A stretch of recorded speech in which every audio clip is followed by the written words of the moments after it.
आई। महबूब पाक ने फरमाया, भाई किसी शख्स को मेरी तरफ से कोई तकलीफ पहुंची हो तो बदला ले सकता है, बदला ले सकता है, किसी को तकलीफ पहुंची हो। सहाबा फूट के रोने लगे, महबूबा करम ही करम हुआ है, रहमत ही रहमत आई। आपके बारे में गुमान करने वाला भी दायरा ईमान से निकल जाएगा। हुजूर आप क्या फरमा रहे हैं? फरमाया, नहीं भाई उठो। पीछे से जनाब अकाशा बिन मोहसन उठे, हाथ कांपते हैं, आगे बढ़े, कहने लगे, या रसूल अल्लाह, एक जंग के मौके पर आपने दुर्रा मारा था, नंगी पीठ पर सफ़ें सीधी कराते, बात दिल में रह गई है, मैंने बदला लेना है। नबी करीम ने फरमाया, बिलाल दौड़ के जाओ, फातिमा के घर दुर्रा पड़ा है, दुर्रा लाओ। सैयदना बिलाल हबशी कहते, मैं गया, दस्तक दी, सैयदा तैयबा ताहिरा हजरत फातिमा फरमाने लगी, बिलाल कैसे आए हो? अम्मा जी वो दुर्रा चाहिए था। सैयदा को तशवीश हुई, कहने लगे, बिलाल ना तो जंग पे जाना है, ना जिहाद है, ना कोई ऐसा मौका है, हुजूर की तो तबीयत मुबारक बज़ाहिर बड़ी अलील है, दुर्रा क्या करेंगे? हजरत बिलाल अर्ज करने लगे, अम्मा जी एक सहाबी बदला लेने लगे हैं, साहिब तबकात ने जुमले लिखे हैं, कहते हैं बीबी साहिबा ने दुर्रा भी दिया और इमाम हसन हुसैन को भी बाहर निकाला। फरमाने लगी, अकाशा से कहना 100 दुर्रे मारे, इन दो शहजादों के जिस्म पर नबी पाक के करीब ना जाए, मैंने 2 बच्चे पैदा ही अपने महबूब पर कुर्बान करने के लिए किए, इनको ले जाए। हजरत बिलाल कहते, मैं 2 शहजादे लेके आया, और जब दरवाजे में मैं लेके पहुंचा तो नबी पाक ने देखा तो आंखों में आंसू आ गए। फरमाया, इनको बिठा दो, मुझे पता है फातिमा ने क्या कह के भेजा है। हजरत सैयदना बिलाल फरमाते, दुर्रा मैंने जनाब अकाशा को दिया। हजरत अकाशा दुर्रा लेके आगे जो बढ़े तो हजरत अबू बकर सिद्दीक ने उनके पैरों पे हाथ रखा, फरमाया, अकाशा मेरी तरफ आ यार, मुझे मार दुर्रे, नबी पाक के करीब ना जा। मुस्तफा करीम ने फरमाया, अबू बकर तू हट जा, इसे आने दे। फरमाते, मैं चंद कदम आगे गया तो मौला अली शेर खुदा ने मेरे पैर पे हाथ रखा, कहने लगे, अकाशा सोच तो सही तू क्या कर रहा है? हुजूर ने फरमाया, अली हट जाओ, मेरा और उनका मामला है। जनाब अकाशा आगे बढ़ रहे, नबी करीम ने फरमाया, मैं अपनी उम्मत को दर्श देना चाहता हूँ, खबरदार खबरदार, जिंदगी में तुम्हारे हाथ से जुबान से किसी को तकलीफ ना पहुंचने पाए, खबरदार। याद रखना, वो माशरे बिगड़ जाते हैं, वो माशरे तबाह कर दिए जाते हैं जहां जुल्म होता है, जहां ज्यादती होती है, जहां लोगों को सताया जाता है। महबूब करीम के करीब आए हजरत अकाशा का, हुजूर मेरी पीठ नंगी थी, आप भी जरा कपड़ा हटाइए। नबी करीम ने पीठ से कपड़ा हटाया, जनाब अकाशा ने दुर्रा जो उठाया तो सहाबा की चीखें निकली। हजरत अकाशा ने दुर्रा दूर फेंका, हुजूर के बतने अतहर से लिपट गए, चूमने लगे, कहने लगे, हुजूर वो तो सफ़े सीधी कराते लग गया था, आपने कहा मारा था? या रसूल अल्लाह, मैं तो बहाना बना रहा था कि जाती दफा मुझे वजूद चूमने का मौका नसीब हो जाए, मुझे ये मौका नसीब हो जाए। मेरे हबीब ने फरमाया, जिसने जन्नती देखना हो मेरे अकाशा की जियारत कर ले। भाई जुल्म का दरवाजा खुला हुआ है और लोग भूल जाते हैं ज्यादती करते हुए, वो बहू से ही क्यों ना करें, वो अपने घर के भूल जाते हैं कि शायद पूछने वाला कोई नहीं, शायद मेज़ान नहीं लगेगा। ईरान के बादशाह ने अपने बेटे को पढ़ाने के लिए एक उस्ताद साहब का बंदोबस्त किया। उस्ताद साहब को कहा कि मेरे बच्चे को दीन पढ़ाइए, मैं चाहता हूं कल इसने इनाने हुकूमत को संभालना है तो ये दीन से आगाह हो जाए, इसको कुछ सिखाइए, पढ़ाइए। बहुत नेक बुजुर्ग, बड़े दरवेश आलिम पढ़ाने लगे, असबाक मुकम्मल हो गए, दीन के असबाक कुरान मजीद पढ़ाया, अहादीस तय्यबा का दर्स दिया, उसूल फिक़ह से रूशनास कराया। जब बच्चे ने मुकम्मल तालीम हासिल कर ली और आमीन हो गई, दस्तार हो गई, फारिग हो गए, तो फिर एक दिन उस्ताद साहब ने कहा, बेटे कल तुमने जरूर आना है, कुछ बात करनी है। शहजादा गया मिलने उस्ताद साहब से, उस्ताद साहब ने कुंडी लगा ली, हाथ में दुर्रा पकड़ लिया, मार मार के पूरे वजूद को जख्मी कर दिया, कोई गलती नहीं, कोई बात नहीं, मारा। अब बच्चा आया, आके बादशाह सलामत से कहा कि अब्बा जी समझ नहीं आई, बड़ा मारा है उस्ताद। तो सियाने थे ना बादशाह, यहाँ तो कारी साहब रोज कटहरे में खड़े होते हैं, मौलवी साहब आपने मेरे बच्चे को क्यों मारा है? आप 8000 के मौलवी हैं, मेरा कई करोड़ का बच्चा है, सवेरे बदल लेंगे, खबरदार आपने बच्चे को हाथ लगाया, अपनी हैसियत में रहे माज़अल्लाह। जो कौमें उस्तादों को कटहरों में खड़ा करती हैं वो तरक्की नहीं कर पाती, जो उस्तादों को कटहरों में रोज खड़ा करते हैं। कहा अब्बा जी बड़ा मारा है, तो वालिद बड़े समझदार थे, कहने लगे, बेटा उस्ताद बाप होता है, वो ज्यादती नहीं करता, کوئی بات ہوگی، میں تیرے استاد کو کٹہرے میں نہیں بلاؤں گا۔ اماں سے بات کی، اماں کہنے لگی بیٹا میں تیرے باپ سے کیسے بات کروں، ڈرا تھا۔ وقت گزر گیا، 22 سال بیت گئے، 22 سال گزر گئے، بادشاہ کا انتقال ہوا، شہزادہ تخت پہ بیٹھا، پہلا حکم یہ دیا کہ میرے استاد کو بلاؤ، پہلا حکم۔ استاد جی بوڑھے ہو گئے تھے، چھڑی کے اوپر ٹیک لگا کے آئے اور بھویں سفید ہو کے جھک گئی تھیں، یوں آنکھ کھول کے بڑی مشکل سے دیکھا، کہنے لگے شہزادے حکم ہو۔ کہا میں شہزادہ نہیں، اب میں بادشاہ بن گیا ہوں۔ استاد جی 22 سال بیت گئے، آپ نے مارا تھا، پر وہ درد چونکہ زیادتی کی تھی، میرا قصور کوئی نہیں تھا، تو نہ میری روح سے درد گیا ہے نہ میرے جسم سے گیا ہے، میں بے اختیار تھا، پوچھ نہیں سکتا تھا، آج با اختیار ہوا ہوں۔ سب سے پہلے پہلا حکم آپ کو دیا، بلایا ہے، بتائے کیوں مارا تھا، کیوں مجھے مارا تھا، میری زیادتی بتائے۔ تو استاد، بوڑھے استاد کی آنکھیں آنسوؤں سے بھر گئی، کہنے لگے بیٹے بس آج کے دن کے لیے مارا تھا، یہ جو دن آ گیا نا میری زندگی میں اس لیے مارا تھا، یہ میں چاہتا تھا میری زندگی میں وقت ہے آج کے، بس میری مراد پوری ہو گئی۔ کہا صاحب کس لیے، مجھے بھی سمجھائے۔ آپ فرمانے لگے کتنی دیر ہو گئی تجھے مار کھائے ہوئے، کتنا زمانہ بیت گیا؟ کہنے لگا 22 سال۔ فرمایا زخم بھولے تو نہیں، درد ختم تو نہیں ہوئی، تمہیں بات 1 منٹ کے لیے بھی تمہارے حافظے سے محو تو نہیں ہوئی؟ کہا استاد جی روز رات کو یاد آتی، روز خیال آتا تھا۔ استاد کہنے لگے بھائی تو بے اختیار تھا، پوچھ نہیں سکا، 22 سال تجھے یاد رہا، مجھے پتا تھا تو ایک دن حکمران بنے گا، میں نے تجھے اس لیے مارا تھا کہ بیٹے یاد رکھنا، کسی پہ ظلم نہ کرنا، اگر تجھے 22 سال تک یاد رہا ہے تو جس پر تو ظلم کرے گا اسے بھی قیامت تک یاد رہے گا، اور یہ یاد رکھنا تو آج با اختیار ہوا تو تو نے مجھے بلا لیا ہے، قیامت کے دن غریب با اختیار ہو جائیں گے، مظلوم با اختیار ہو جائیں گے، وہ با اختیار ہوں گے للہ الواحد القہار، رب کریم کی بارگاہ کے اندر ان کا اختیار ہوگا، اکیلے اللہ کی حکمرانی ہوگی، پھر وہ بلائیں گے بڑے بڑے کج کلہ، دنیا میں جن کی پگڑیاں اونچی تھیں وہ سر جھکائے کھڑے ہوں گے، دنیا میں جو ڈکٹیٹر بنتے تھے ان کی پشتیں لال ہوں گی، ان کو غدار لکھا جائے گا، قیامت تک نہیں بھولے گا۔ ظلم کرنا تو سوچ سمجھ کے کرنا، اتنا کرنا جتنا تم سہ سکتے ہو، اتنی زیادتی کرنا جتنی قیامت میں تم برداشت کر سکتے ہو۔ میرے نبی کریم صلی اللہ علیہ وسلم نے فرمایا ظلم سے بچو، یہ قیامت کے اندھیروں میں سے ایک اندھیرا ہوگا، زندگی میں زیادتی نہ کریں، اگر تھوڑی دیر کے لیے کوئی چیز برداشت کر جائیں گے تو وہ فائدہ دے جائے گی، کچھ دیر کے لیے اگر سہ جائیں گے تو نفع مل جائے گا، سہنے کی کوشش کریں لیکن زیادتی نہ کریں، نظر کو، سوچ کو، ذہن کو پاک رکھیں، اور میرے بھائی زندگی پوری ظلم سے بچیں، زیادتی سے بچیں۔ امیر المومنین حضرت جناب سیدنا عمر فاروق رضی اللہ تعالیٰ عنہ رات گھر میں تھے تو رونے لگے،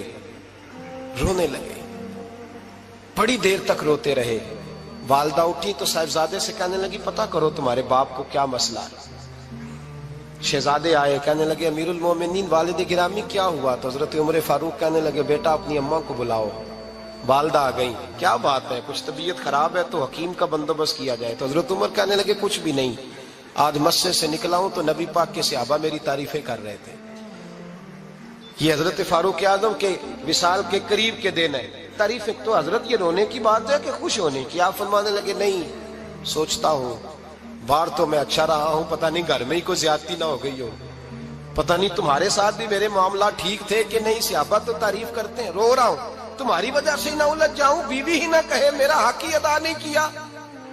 یہ لفظ کہتے کہتے پہاڑ ہے یہ شخص، کیسر و کسرا کانپتے ہیں۔ حضرت عمر رو پڑے، بی بی سے کہنے لگے مجھے اللہ کی رضا کے لیے معاف نہیں کر دیتی؟ میرے اوپر بوجھ تھا امت کا، میں ساری رات مدینے کی گلیوں میں پھرتا تھا، دن سارا مسجد میں گزرتا تھا، میں تجھے وقت نہیں دے پایا، معاف نہیں کر دیتی؟ تو زوجہ کہنے لگی نہیں عمر، میں نے بھی زندگی میں اپنا کوئی سکھ چین نہیں دیکھا، کوئی چاؤ پورا نہیں کیا، میں کیسے معاف کر دوں؟ میں نہیں معاف کرتی۔ حضرت عمر زمین پہ بیٹھ گئے، رونے لگے، کہنے لگے چل معاف کر دے۔ کہنے لگی ایک وعدہ کرو، قیامت کے دن رب کریم کی بارگاہ میں میری سفارش کرو گے؟ اللہ کی بارگاہ میں عرض کرو گے کہ اللہ اچھی تھی، مجھے کپڑے دھو کے دیتی تھی، روٹی پکا کے دیتی تھی، میری عزت کی محافظ تھی، जनाब उमर कहने लगे तेरे साथ वादा है, रब अपने फजल से उमर को जन्नत देगा तो उमर तुझे जन्नत में साथ लेकर के जाएगा, तेरे साथ वादा है। अरे भाई, जिनके दिलों में एहसास था कि हमसे कोई ज्यादती ना हो जाए किसी जगह, वो तो यहां तक मामला करते थे, यहां तक उनका ख्याल रहता था। अजीजों, एक तो नजर में हया पैदा करें, वालिदैन की बहुत बड़ी जिम्मेदारी है। लाखों बच्चे मर्जी की शादियां कर रहे हैं, हजारों घर उजड़ रहे हैं। ये वो वाला जहर है जो हर घर में तेजी से फैलता चला जा रहा है। पहले हम कहते थे कि बच्चा बाहर ना निकले, अब कहते हैं अल्लाह कहीं मोबाइल लेके तन्हा ना बैठ जाए, कहीं तन्हा ना बैठ जाए। क्या बनेगा इसका अगर ये गंदगी और ये ऐसा नशा है जो उजाड़ के रख दे। बुखारी शरीफ में हदीस है, काज़ी अय्याज़ मालिकी रहमतुल्लाह अलैह ने बड़ी तफसील से लिखी है। रावी हज़रत अनस बिन मालिक हैं। एक बंदा बड़ी दूर से आया नबी पाक सल्लल्लाहु अलैहि वसल्लम की ज़ियारत के लिए, बड़ी दूर से। अरब के जो सरदार होते थे उनके बड़े नाज नखरे होते थे। वो खैर आज भी हैं, प्रोटोकॉल का माहौल आज भी, यानी वजीर साहब के आगे दो चार गाड़ियां ना हो तो उनको मज़ा ही नहीं आता। पुलिस वाले आगे पीछे भागें तो हालांकि उनको नहीं पता कि जो पुलिस वाले आगे पीछे भाग रहे हैं ना, ये हुकूमत बदली तो गिरफ्तार करने भी इन्होंने ही आना है। लेकिन वो बड़ा मज़ा आता है जब लोग गाड़ी के पीछे भागते हैं। क्या बात है जनाब, बड़ी बात। और हमारी तबीयतों में पता नहीं कौन सी। तो नबी पाक सल्लल्लाहु अलैहि वसल्लम की खिदमत में वो शख्स बड़ी दूर से आया। तो अरब के बादशाहों का मिजाज था, प्रोटोकॉल बड़ा चाहते थे। उनका तो ये तरीका था कि हुक्मरानी करनी है जैसे भी हो। अगर किसी गुलाम ने धूप में बंधा रह गया, ऊंट और छांव में नहीं बांधा तो दुर्रे मारते थे, और अगर उसने खोल के बांध दिया तो फिर भी मारते थे। कहते थे इतना सियाना हो गया तो उन्हें पूछा ही नहीं, खुद ब खुद ही बांध दिया। वो शख्स हुजूर की बारगाह में आया और बहुत सारे लोगों के पास क्योंकि वो जाता था अपने सरबराह का पैगाम लेके, तो वो कांप रहा है जब हुजूर की बारगाह में गया, डर रहा है।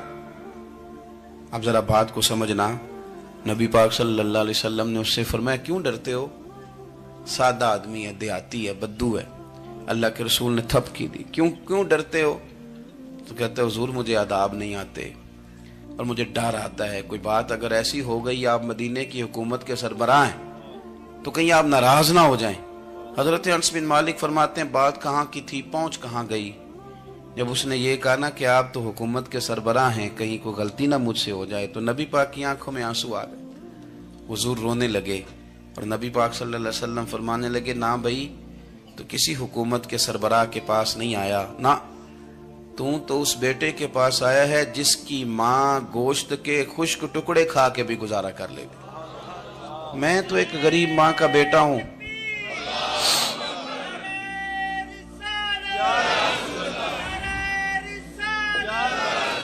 भाई अगर आपका ये ज़ौक बन जाए, देखो ना आज तो लोग भूल जाते हैं ना, कपड़े बदल लेते हैं तो वो समझते हैं कि शायद सारा कुछ ही बदल गया। यानी गांव से आकर पढ़ने वाले भूल ही गए हैं कि किसकी माँ ने कितना जेवर बेचा था। लोग भूल जाते हैं चीज़ों को। अपने माजी को याद रखें, आप लोगों के साथ प्यार करें, आप लोगों को मौका दें, आप थोड़ी सी और कोशिश करें उस शख्स तक जाने की जो आपको मायूस नजर आ रहा है, परेशान नजर आ रहा है। ये हमें मिलाद वाले महबूब सल्लल्लाहु अलैहि वसल्लम ने दरस दिया। एक और पहलू, हुजूर सैयद आलम सल्लल्लाहु अलैहि वसल्लम ने, हमारे यहाँ ना अभी भी बरादरी की तकसीम है, अभी भी, और कुछ मैंने ऐसे कमजोर लोग भी देखे। ये इस तरह की हरकतें हारे हुए लोग करते हैं। हारे हुए लोग जो अपने आप को समझते हैं कि मैं कोई बड़ा आदमी हूं। बड़ा आदमी तो अपने अखलाक से होता है, अपने किरदार से होता है, अपनी सखावत से होता है, लोगों से प्यार करने से होता है। बाकी ये कि बैठ के कहानी सुनाना कि मैं बड़ा कुछ करता हूँ, तो जो कुछ करता होता है उसे सुनाने की कोई ज़रूरत है। एक और बहुत सारे लोग आप ताज़ियत करने जाए ना वालिद के इंतकाल के बाद, तो उन बेचारों को बताना पड़ता है कि अब्बा जी मेरे बगैर दवाई नहीं खाते थे। तो मैं कहता हूँ अगर तेरे बगैर नहीं खाते थे फिर बताने की ज़रूरत नहीं, फिर तो सारे गाँव को पता होगा कि तेरे बगैर नहीं खाते थे। और अगर कोई दाल में काला है तो फिर तेरी वजाहत कोई बंदा कबूल नहीं करेगा। तो आपको बताना क्यों पड़ रहा है, और आप बार बार इस बात का जिक्र क्यों कर रहे हैं कि हम बहुत बड़े कबीले के हैं? साहब अगर आप बड़े कबीले के हैं तो पता होगा सारे इलाके को आप कितना लोगों का ख्याल करते हैं, आप किस कदर मोहब्बत करते हैं, आपका अंदाज़े करीमाना किस तरह का। پھر آپ کو بتانے کی کوئی ضرورت نہیں ہوتی، پھر خود بخود خبر ہوتی ہے۔ حضرت سیدنا ابو ذر غفاری رضی اللہ تعالیٰ عنہ، قبیلہ بنو غفار ایک بڑی شاخ تھی قبیلوں میں سے، جو لوگ اس زمانے میں مالدار قبیلوں سے تعلق رکھتے تھے، ان میں سے ایک بڑا نام تھا۔ ساری زندگی چودراہٹ کی، لیکن میلاد ایک انقلاب کا نام ہے۔ میں میلاد منانے والے دوستوں سے گزارش کرتا ہوں کہ آپ ہر سال میلاد منائیں، اور ہر سال میلاد کے بعد آپ تھوڑے بدل بھی جائیں، یعنی تھوڑے سے بدل جائیں۔ کچھ لوگ کہیں یار یہ داڑھی میں نے 12 ربیع الاول والے دن رکھی تھی، یہ میری میلاد والی داڑھی ہے۔ اور داڑھی رکھیں بھی نبی پاک کی مرضی کی۔ کس کی مرضی کی؟ نہ ناراض ہو جائے جی میں ٹور چلا، بس کس مرضی کی جی؟ اپنی مرضی کے نہیں۔ داڑھی کا وزن کو نہیں ہوتا کہ پوری مٹھی رکھیں گے تو آپ کو کوئی دقت ہوگی، کوئی وزن نہیں۔ پوری رکھیں، جو حضور کا طریقہ مبارکہ ہے، جو ہمیں ملتا ہے اس پر آپ توجہ فرمائیں۔ تو میں جو بات عرض کرنے جا رہا ہوں وہ میلاد انقلاب ہے۔ حضور سید عالم صلی اللہ علیہ وسلم کی بارگاہ میں آنے سے پہلے لوگ کچھ اور ہوتے تھے، اور یہاں سے ہو کے جاتے تھے تو پھر ان میں تبدیلی آتی تھی۔ میں سارا دن کرامتیں سناؤں نا کسی کو اپنے پیر صاحب کی، اور اپنے گھر میں بھی کہ میرے حضرت بڑے، میرے استاد بڑے، لیکن بیوی کے ساتھ اگر میں ترش لہجے میں بات کروں گا تو وہ کہے گی اے سکھاندے نے تینوں پیر صاحب۔ دوست کہیں گے یہ سکھاتے ہیں آپ۔ تو آپ کی کہانیاں نہیں چلتی، آپ کا کردار چلتا ہے۔ حضرت ابو ذر غفاری رضی اللہ تعالیٰ عنہ فرماتے ہیں، چونکہ میں چودھری تھا، سیدنا بلال حبشی رضی اللہ تعالیٰ عنہ کے پاس میں بیٹھا تھا، کسی بات میں بات آگے بڑھی اور بڑھتے بڑھتے بات شکنجی تک چلی گئی۔ رائے کے اختلاف نے باتوں میں تلخی پیدا کر دی، اور جب تھوڑے لفظ اور تیز ہوئے تو میں نے انہیں کہہ دیا چپ کر، تو ابشن کا بیٹا ہے۔ کس کے بیٹے تھے حضرت بلال؟ کہتے ہیں جب انہوں نے مجھے کہا تو میرا دل بڑا ٹوٹا، لیکن میں نے ارادہ کیا کہ میں نے حضور کی بارگاہ میں نہیں عرض کرنی۔ اب ہر بات کی ہم حضور کی بارگاہ میں شکایت کریں، لیکن میں جا کے مسجد میں بیٹھا، اور جب سرکار آئے نا، ارادہ نہیں تھا کہ عرض کروں گا، لیکن حضور کا چہرہ دیکھا تو دکھ میرا خود ہی تازہ ہو گیا۔ رونے کا بھی تو تب ہی مزہ آتا نا کوئی اپنا ملے تو۔ فرماتے ہیں کہ میرے آنسو نا بغیر اختیار کے چھلک پڑے، اور میں کھل کے روئے، کھل کے۔ قربان جاؤں محبوب کے بھی حضور نے پاس نہیں بلایا، بلکہ نبی پاک اٹھ کے خود میرے پاس آئے اور مجھے کندھوں سے پکڑ کے سینے سے لگایا، اور جب میں کھل کے رو لیا تو حضور میرے آنسو پوچھنے لگے۔ کچھ شعر ایسے ہوتے ہیں جو کسی نے کہے ہوتے ہیں، اور کہنے والا جو ہوتا ہے وہ صاحب حال ہوتا ہے، تو اس میں کچھ خوبصورتی زیادہ ہی ہو جاتی ہے۔ ایک پنجابی کے شاعر ہمارے گجرات میں گزرے، بزرگ تھے، ان کا ایک شعر ہے، وہ کہتے ہیں ایک واری میری آنکھیاں چوں اونا نے اتھرو پونجے سن، ایک واری میری آنکھیاں چوں اونا نے اتھرو پونجے سن، ہن تے چسکا پہ گیا رونے دا۔ ایک واری میری آنکھیاں چوں اونا نے اتھرو پونجے سن، ہن تے چسکا پہ گیا رونے دا، تے ہر ویلے آہو زاری دا۔ تو میں روز رونے لگا ہوں، مزہ ہی بڑا آیا ہے جب سے محبوب نے چپ کرانا شروع کیا میرے عزیز۔ اور پھر حضرت بلال حبشی رضی اللہ تعالیٰ عنہ چونکہ حضور کے غلام تھے، اور انہیں پتہ تھا کہ سرکار میری ناز برداری کرتے ہیں، حضور نے چپ کرایا۔ فرمایا کیوں روتے ہو؟ تو عرض کرنے لگے یا رسول اللہ صلی اللہ علیہ وسلم، اگر میں ابشن کا بیٹا ہوں تو میری تو غلطی کوئی نہیں نا، یہ تو تقسیم اللہ کی ہے نا۔ الذی خلقک فسواک فعدلک فی ای صورت ما شاء رکبک، جس طرح وہ چاہتا ہے، جس کو چاہتا ہے اس طرح کی اس کی صورت بنا دیتا ہے۔ تو مجھے ابشن کا بیٹا کہا جاتا ہے، میری غلطی کیا ہے؟ حضرت بلال نے بھی نہیں بتایا کس نے کہا، لیکن نبی پاک صلی اللہ علیہ وسلم نے کیا فرمایا؟ امام یوسف صالحی نے لکھا ہے، ذرا غور کرنا بات پر، تسلیاں لوگ اور رنگ میں بھی دیتے ہیں، پر یہ تسلی بڑی انوکھی ہے۔ حضور فرمانے لگے بلال اگر تو ابشن کا بیٹا تو پریشان کیوں ہوتا ہے؟ کالے رنگ والی ماں کا بیٹا ہے تو پریشان کیوں ہوتا ہے اگر تیری والدہ کا رنگ کالا ہے تو؟ عرض کی حضور آپ کیا فرمانا چاہتے ہیں؟ تو سرکار فرمانے لگے میں دو ماؤں کا بیٹا ہوں، ایک جناب آمنہ جنہوں نے مجھے پیدا کیا، اور ایک حضرت ام ایمن جنہوں نے میری پرورش کی، مجھے بڑا کیا۔ حضور فرمانے لگے میری ماں آمنہ کا رنگ گورا تھا اور میری ماں ام ایمن کا رنگ کالا ہے۔ تو فرمایا اگر تجھے کسی نے کالے رنگ والی ماں کا بیٹا کہا تو اسے کہہ دینا مدینے والی محبوب کے بھی تو ایک والدہ کا رنگ کالا ہے، تو کہہ دینا۔ حضرت بلال کہتے ہیں کہ وہ اس طرح کی تسلی تھی، طفل تسلیاں نہیں جس طرح کی ہمیں دی جاتی، وہ اس طرح کی خوبصورت تسلی تھی کہ اس کے بعد میرا دل ایسا ٹھنڈا ہوا، پھر کسی کا تانا نہیں رہا، پھر کسی کی